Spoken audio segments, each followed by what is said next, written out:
Awesome. Well, we can start. I'll say I'm Steve. I'm here with Emma. We're a couple adoptees, and we're about to do a crazy Mukbang. This is a silly and ridiculous, amazing menu. Pretty much purely decided by Emma about like what are things she likes to eat. So Yes. So we have all of these things are things we like to eat. a bunch of random Korean food here. Yeah. Do you want to run through dish by dish? Okay. So we have jjajangmyeon. We have spicy, cheesy rabolki. Some Korean chicken wings. Fried dumplings. We got bulgogi. Dwaejigogi. We got some sundae over here, the blood sausage. Yeah, this is delicious. Yeah, and then we got some lettuce and seaweed for the sambap. And then we have the cabbage kimchi, a little scallion salad, soy pickled garlic. Oh, also for the wraps, the radish. And then this is something I've never made before, but I think it's gonna go really good with the sundae. It is cilantro kimchi.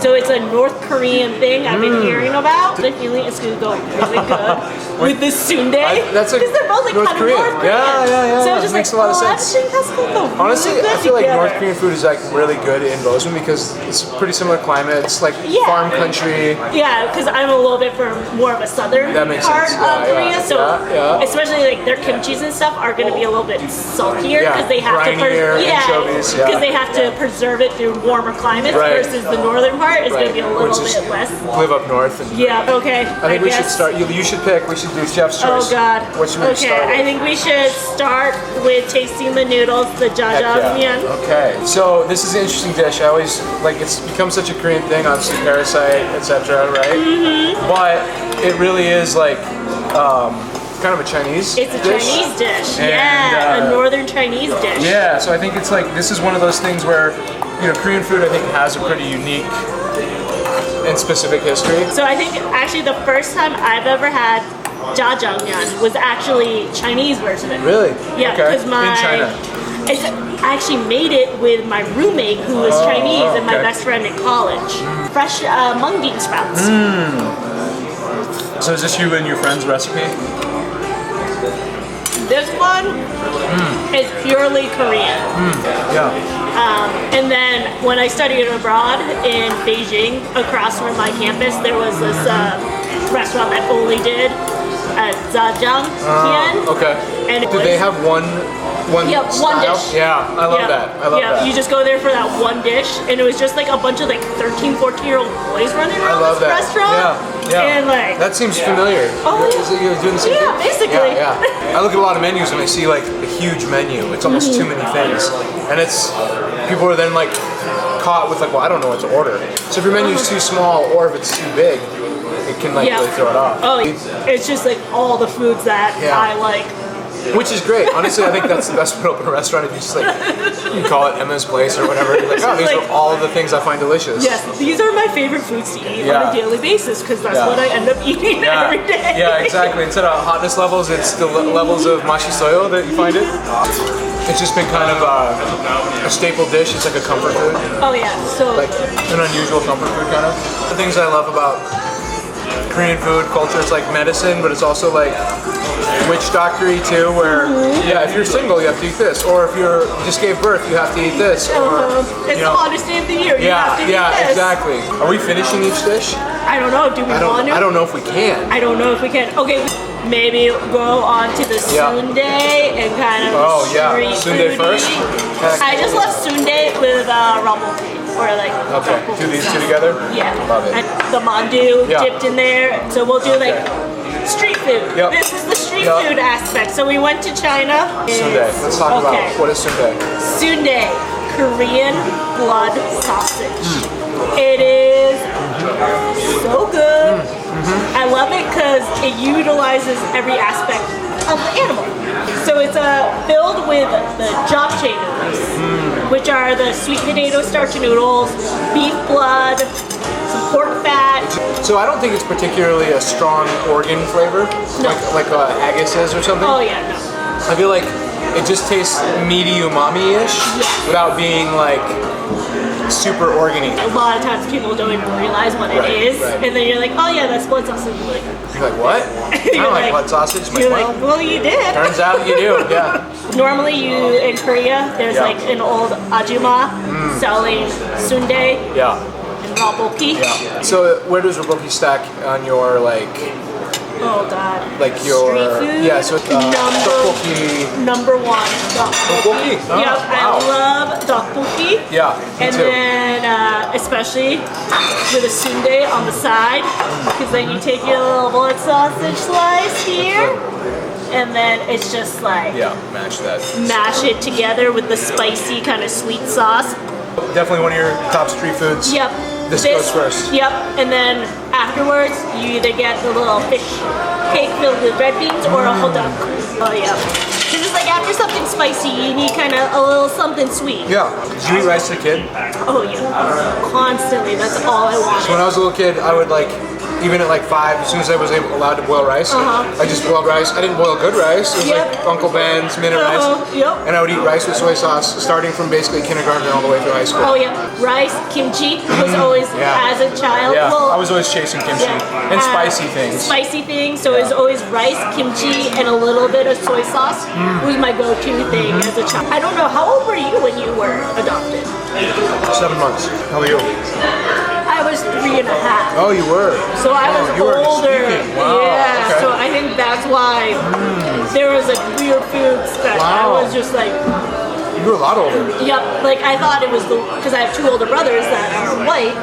And my parents would give them cereal, and I was just like, "What? You want me to eat old cereal?" Cereal to me has always been a dessert. Me too. Yeah. I even at night before going to bed, I'm like, okay, cereal is bedtime. It's a dessert. Do you still retain any of your Korean or? Not really. Nobody kept it for you? Nope. And then when I went back to Korea, because I lived over there for 2.5 years. Yeah. Working, it definitely came back. Yeah. It's a lot harder as we get older. I think there's such a pressure to assimilate.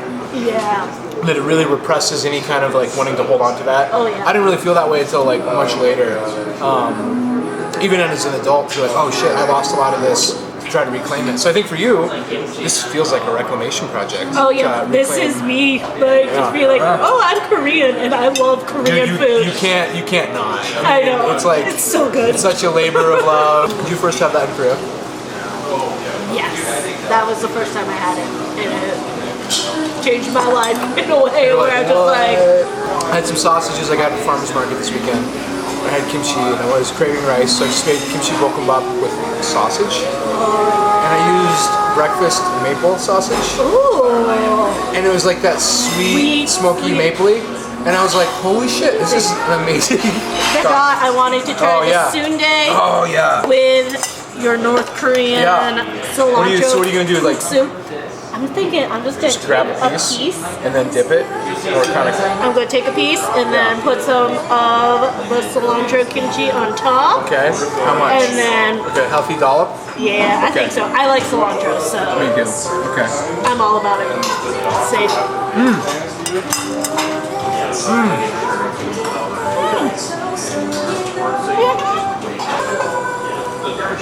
So that's a taco.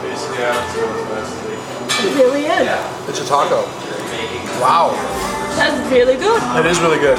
That's delicious. Because most South Koreans do not like cilantro. So let's up it one more, right? Okay. I think we add 2 more ingredients. Okay, what are you thinking? I think we do a radish. Okay.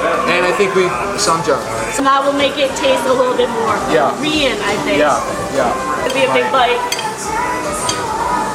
It's much more Korean now. So you have the sweet. The pickle is actually not the sweetest thing. It is actually, I think, the samjang in that. But the pickle is the acid. And honestly, it's really bringing out that kind of meaty, slightly organy flavor in the lettuce. Okay. A radish slice. You go radish first. Yeah, I go radish first. Okay. A little bit of your samjang there. Okay. Then if I'm feeling parby, Yeah. put the rice on top of there. So then the samjang kind of holds onto the rice. throwing some meat there. So there's the gochujang and the bulgogi over there. You'll just eat a whole slice of garlic. This one is the soy pickled garlic. Okay, and then you wrap it. Cheers. And then you just start going and making your favorite flavor combo. Okay. He was teaching English. Okay. The same company I was. We were at different branches though. Okay. My friend worked at his school. And then I think Ross was having issues like making cool friends that wanted to go out with him, and like his friend was like, I know my friend Emma and her friends like to go out when I was younger and go out to clubbing. When you first met him, were you like, or you're like, oh, this is just a cool homie?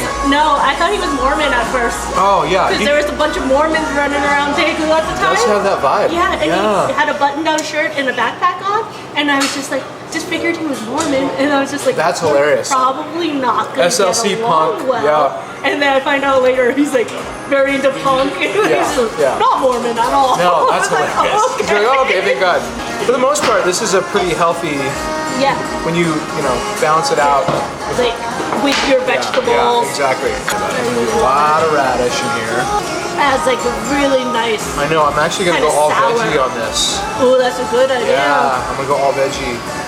Bunch of that cilantro on top of the radish. A little scallion on top of it too. Like all in one veggie. Do it. Just the perfect bite of just the fresh lettuce and then all your super different. Those two together. Yeah. Delicious. Yeah. I folded them special. Wow. You had so do you double fry? Yes, you do of double course. Fry. Yeah. It cannot be Korean fried chicken unless it's double fried. Flats. What is your choice? I personally prefer flats. Yeah. Well, yeah. But proper Asian person. Yep. And then I'm excited to see how well you clean your chicken. Oh yeah, it depends. That is fair. All right, grab your first one there. Okay. Get in there, girl. See, that's how your chicken bone is supposed to look after you eat it.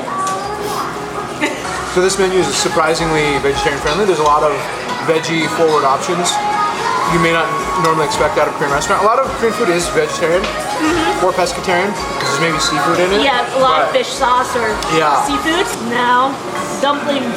Yep. You can't beat a good mandu.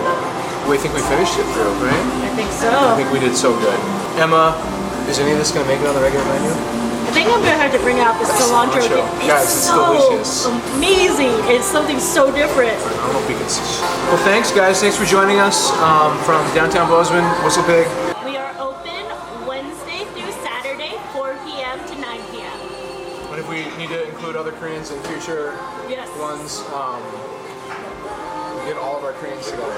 Yeah, we should. Just have another Korean feast. Absolutely. Awesome. Thanks, guys. Thank you.